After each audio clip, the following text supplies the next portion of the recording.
मैं एक आत्मा हूँ और लौकिक में मेरा नाम अमरजीत है। मैं पेशे से इंजीनियर हूँ। मैं रिटायर्ड चीफ इंजीनियर, उससे पहले मैं assistant professor Punjab medical Chandigarh में रहा हूँ और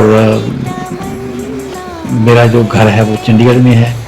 इधर तो मैं शिव पिता परमात्मा भोलेनाथ की सेवा ही कर रहा हूँ, क्योंकि उन्होंने मेरी खुद सेवा लगाई हुई है इस जगह पर। तो मैं 2007 में रिटायर हुआ। अब मैं अपनी रिटायर्ड लाइफ व्यतीत कर रहा था, तो परमात्मा ने मुझे पकड़ा, कहा कि तुम क्योंकि इस दुनिया में आज भी मुरली में आया है कि भगवान को कोई नहीं जानता, रचयिता को कोई नहीं जानता, रचना को कोई नहीं जानता। रचयिता मैंने परमात्मा, इस सृष्टि का रचयिता, आत्माओं को रचने वाला। कहते हैं ना, अब्बल अल्लाह नूर पोया, कुदरत के सब बंदे, एक नूर से सब जग उपजे, कौन बोले कौन बंदे। तो सभी आत्माओं का बाप वो परम आत्मा शिव पिता परमात्मा, अल्लाह, गॉड, खुदा, वाहिगुरु, सच्चा पातशाह, ये सारे उसके ही नाम है। तो वो ही हमारा रूहानी बाप है। एक हमारा जिस्मानी बाप जिसने हमें पैदा किया, और एक इस आत्मा का बाप जो बीच में से बोल रही है, आत्मा। इस आत्मा का बाप परम पिता परमात्मा जिसका नाम शिव है, वो हमारा रूहानी बाप है, हमारी रूह का बाप है, और हड्डी मांस का शरीर का बाप जिसने हमें पैदा किया। तो इस तो बाद थोड़ा क्वेश्चन सी कि तुसी आश्रम बनवाए, तो मैं इस बारे कहना चाहना कि मैं कुछ नहीं कर सकता, क्योंकि अगर हम परमात्मा की ज्ञान से थोड़ा जा अगे चलांगे तो सानू परमात्मा खुद कहते हैं कि मैं तो करावनहार हूँ, करावनहार। तो शिव पिता परमात्मा जो निराकार है, रूहानी है, हमारा बाप है, तो वो करावनहार है। तो जो आत्मा करनहार है, तो परमात्मा इसको हुक्म देता है। कहते हैं ना, हुक्म ही हुक्म चलावे आप। तो हुक्म कौन चलाता? बड़ी गवर्नमेंट शिव पिता परमात्मा, वो सबका बाप है, सारी सृष्टि को चला रहा है, सारी दुनिया को, चांद सितारों को, सारी धरती गैलेक्सी जो है सब घूम रही है। तो ये किसके हुक्म पर घूम रही है? ये ऊपर वाले परम पिता परमात्मा शिव के डायरेक्शन पर, इशारे पर ये घूम रही है। और हमारी जो आत्माएं हैं, चाहे किसकी भी आत्मा हो, परम पिता परमात्मा के पास 900 करोड़ आत्माएं हैं, और वो 900 करोड़ आत्माओं को ही हुक्म देता है। चाहे वो क्रिश्चियंस हैं, चाहे वो मुसलमान आत्माएं हैं, चाहे वो बुद्धि आत्माएं हैं, चाहे वो अपने आप को हिंदू आत्माएं कहलाते हैं। तो जो भी इंसान है इस धरती पर घूम रहा, वो आत्मा के बगैर नहीं बन सकता।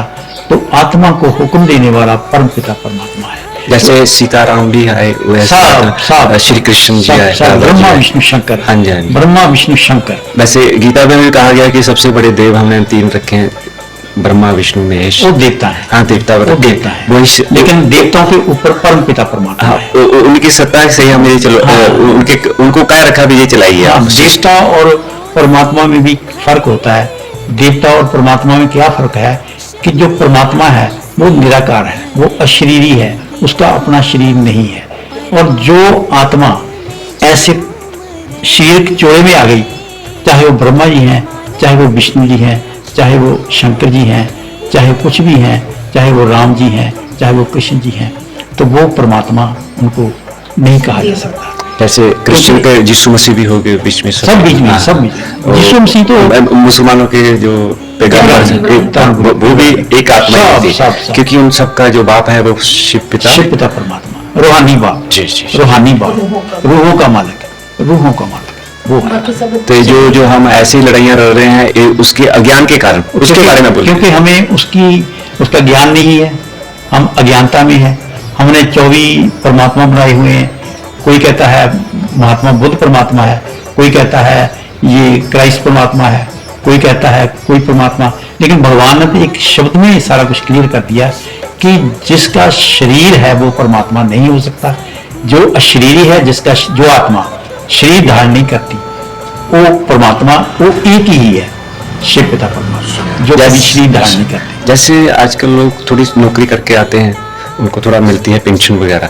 अभी आपकी कितनी पेंशन है जो महीने की मिल रही है? इसके बारे में सत्य इसलिए बोला, जो बच्चे हैं वो कहते हैं हम इतनी नौकरी करेंगे, पहले वो परमात्मा के आप पास आए, जैसे आपने कहा 6th क्लास से ही आपको पता चल गया था इस परमात्मा के बारे में, और उसी के अनुसार ऐसे आपकी पढ़ाई में रुचि हुई कि इतनी बड़ी पोस्ट आपने ग्रहण की जिसके लिए लोग तरसते हैं।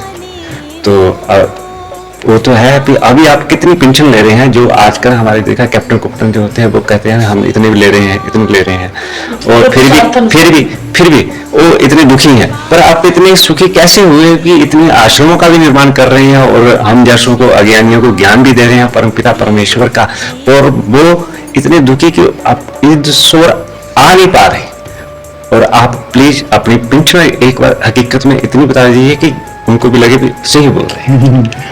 चलो, आपने सवाल पूछा है, तो मेरी पेंशन इस वक्त 1.5 लाख रुपया पर मंथ है, यानी 1,50,000 पूरी। थोड़ा कभी 1-2 हजार बढ़ जाती है, कभी 1-2 हजार नीचे हो जाती है।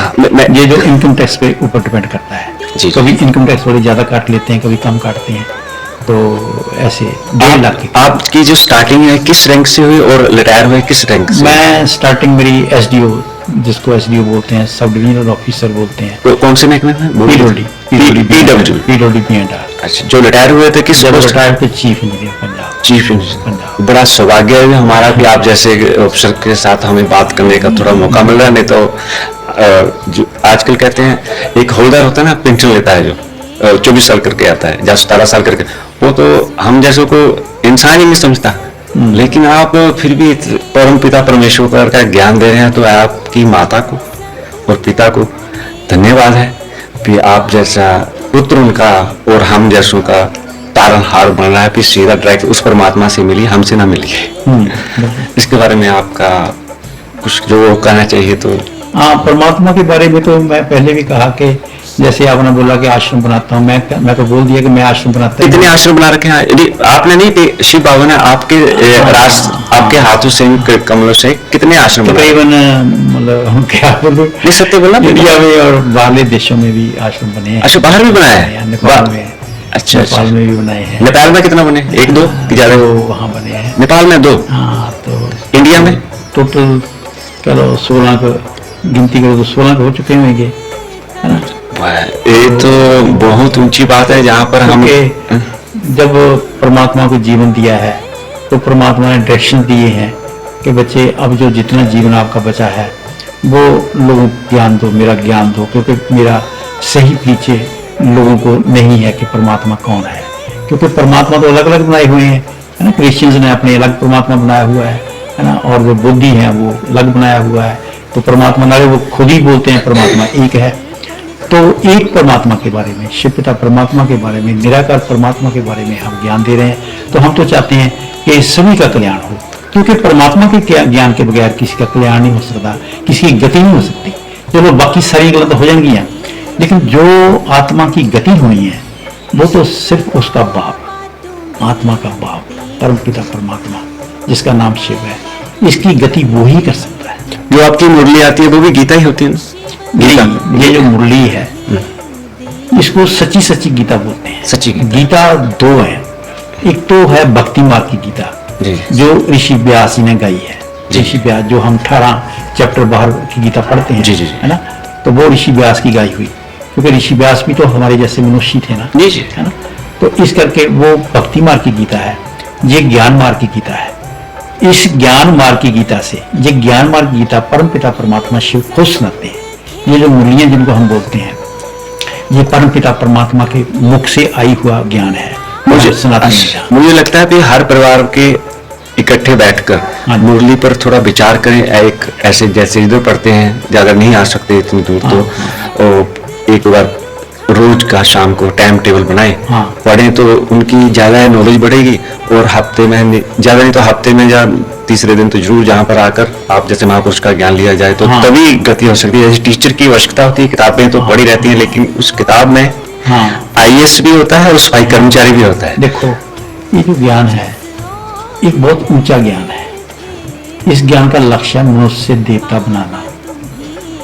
जैसे गुरु नानक साहब ने बोला है, मनुष्य से देवता करे कत न लगे बात, कि वो ऊपर वाला परमात्मा शिव पिता परमात्मा मनुष्यों को देवता बनाता है।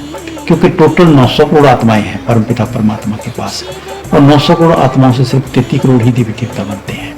तो देवी देवता बनने के लिए ही ये ज्ञान परमपिता परमात्मा हमें दे रहे हैं। तो ये जो 33 करोड़ देवी देवता, इसमें से 2 करोड़ देवी देवता सतयुग के हैं और 25 करोड़ देवी देवता त्रेते के हैं, और दोनों को मिलाकर 33 करोड़ देवी देवता बन जाते हैं, जिनके लिए हमारे घरों में, मंदिरों में दूसरे पंडित लोग जी ये उनकी 33 करोड़ देवी देवताओं की पूजा भी करवाते हैं जी। तो हम क्या चाहते हैं, देखो मैं रिटायर्ड हूँ और 1.5 लाख से ऊपर तनख्वाह भी ले रहे हैं, पेंशन भी ले रहे हैं। No, I am 77 year old.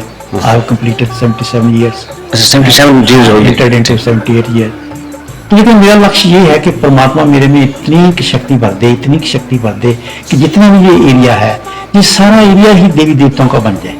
क्योंकि कमाशी देवी मतलब देवी देवताओं का घर है, ये कमाई देवी देवी देवताओं का घर है। देवी देवता बनकर घरों में लड़ाई ना हो, एकाग्रता बढ़े, और जिससे वो तो है ही है, वो तो है ही है। क्योंकि जब आप देवी देवता बन की और चलेंगे, आप में देवी देवता गुणों की प्रवेशता होएगी, तो घर में लड़ाई का तो कोई सवाल ही नहीं पैदा होगा, सवाल रहेगा ही नहीं, है? तो इस करके हम तो ये चाहते हैं कि एक ज्ञान में को हम फीस नहीं लेते, कोई पैसा नहीं लेते, है ना, मुफ्त ज्ञान बांटते हैं, है ना, प्रदर्शनियां लगाते हैं, सारे पासे मेले में जाते हैं। परसों जनवरी में मेला लगा था बहुत भारी, मतलब बैसाखी पर बाबा सरबंदास जी दे डेरे पर, तो वहां भी हमने प्रदर्शनी लगाई। तो ये हमारा एक ही लक्ष्य है कि ये ज्ञान सभी के पास जाए। अगर मुरलियां जो है, मुरलियों की जो आपने बात की है, मुरलियों की बात ऐसी है कि ये जितनी बारी एक दिन में मुरली पड़ी जाए, ये नहीं कि यहाँ एक बारी सुन ली मुरली तो बस खत्म हो गया ना। ये मुरली एक ऐसी बाबा ने सानू दवाई दी है, ऐसी दवाई है कि जितनी हम पी जाएंगे एक नई किस्म का आनंद अंदरों सानू आना शुरू हो जाएगा। मुझे तो लगता है ये ऑक्सीजन है। दिन में एक मुरली कम से कम 11 बार पढ़ी जाए और समझी जाए, दो बार समझी जाए, फिर पता चलेगा, नहीं तो ऐसे सुन के हम चले जाते हैं। और मैं अपनी बात सुनाऊं, जब मैं ज्ञान में चला, जैसे दूध में घी होता है, उसके लिए प्रोसेस है, है ना, उसको 24 घंटे लगते हैं, मतलब जो सुबह का हम कर लेते हैं ना, जैसे कि हमारा तो क्या भी हम दिन में हमने गाय रखी है ना, मुझे तो इतना पता भी हम मक्खन निकालते हैं ना, मक्खन निकालने के लिए सुबह और रात का दूध, फिर हमें 24 घंटे ऐसे बोल रहे हैं। उसका घी बनाने का प्रोसीजर और बड़ा लंबा, ऐसे ही हर मुरली में ईश्वर है। मतलब हर मुरली से हम ईश्वर पा सकते हैं, क्योंकि ईश्वर अपने जो महावाक्य उस मुरली में सुनाता है, तो उसका हमने स्वरूप बनना है। जो मुरली में है, जो बाबा कहते हैं, उसका हमने रोज स्वरूप बनना है। इसलिए तो मैं एक बात कहता था स्टूडेंट के लिए, हर किताब में जो कोई भी बुक हो, जैसे साइंस की कुछ सारी किताबें जो यूपीएससी का था, उसी में आईएएस है और उसी में फेलियर भी है।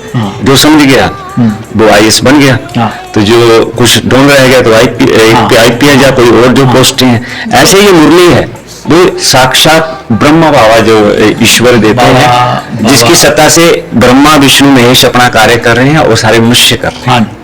बाबा आज हमें रोज मुरलियों में समझाता है कि बच्चे जो जिस्मानी पढ़ाई है, वो आईएएस बनना या इंजीनियर बनना या डॉक्टर बनना, वो एक जिस्मानी पढ़ाई है। उसके लिए भी प्रैक्टिस चाहिए ना पहले, अगर नहीं की बहुत, उसमें तो ज्यादा प्रैक्टिस चाहिए। और मैं तो खुद इंजीनियर बना हूँ, तो मुझे पता है कि मैं सही याद पढ़ता रहा हूँ, क्योंकि उसमें मेहनत ज्यादा है, इसमें मेहनत कम है लेकिन फल ज्यादा है। इसका मेहनत तो फिर उसमें बहुत काम आता है। इसका उसकी मेहनत यहाँ भी काम आती है, और यहाँ की मेहनत वहां भी काम आती है, जहाँ की इधर ज्यादा आती है संसार में, मुझे लगता है। तो ये जो अब हम जिस ज्ञान में चले हैं, जहाँ हम भी चाहते हैं कि सारी कमाई देवी वाले इस ज्ञान में चले, तो पूरा संसार, पूरा वर्ल्ड चले, वो तो हम चाहते ही हैं। ये हम संकल्प छोटा करेंगे ना, वो हमारा तो एक कंसेप्ट है कि हम पूरे शिव बाबा के बाकी सारे हमारे हो जाएंगे। क्योंकि हमारा तो जो लक्ष्य है, परमात्मा तो कहता है कि विश्व कल्याणकारी बनना है। जी जी, विश्व कल्याणकारी मैंने हर आत्मा को ज्ञान देना। जैसे ये लड़ाइयाँ हो रही हैं बिना कारण से हो रही हैं, अगर ये ज्ञान हो तो फिर लड़ाई अपने अपने काम है। जैसे आप 1.5 लाख में संतुष्ट हैं, दूसरा वाला 10,000 में संतुष्ट हो सकता है अगर ये ज्ञान हो तो। आज के लिए इतना ही, फिर मैं दोबारा हम भी बैठेंगे साथ में, आपकी अकेले की आई है, क्योंकि मैं माइक नहीं लगाया, मैंने स्पेशल लगाने हैं, क्योंकि आप जैसे महापुरुषों के ना वाक्य से ही जो छोटे छोटे बच्चों और घरों में जो इतनी अशांति है वही से ही हो सकती है, क्योंकि पूर्ण ज्ञान और पूर्ण गुरु कहते हैं हमारे यहाँ पे गुरु का मतलब है अज्ञान को मिटाने वाला जो रू है। रू गुरु होता अंधेरा और रू होता है प्रकाश। उस प्रकाश की ओर ले जाने वाले उस बिंदु तक पहुंचाने के लिए आप जैसे महापुरुषों की हम जैसों को आवश्यकता है। इसलिए हम एक बार फिर जो दोबारा इंटरव्यू करेंगे उसमें 1-2 घंटे का भी हो सकता है और जबरदस्त करेंगे।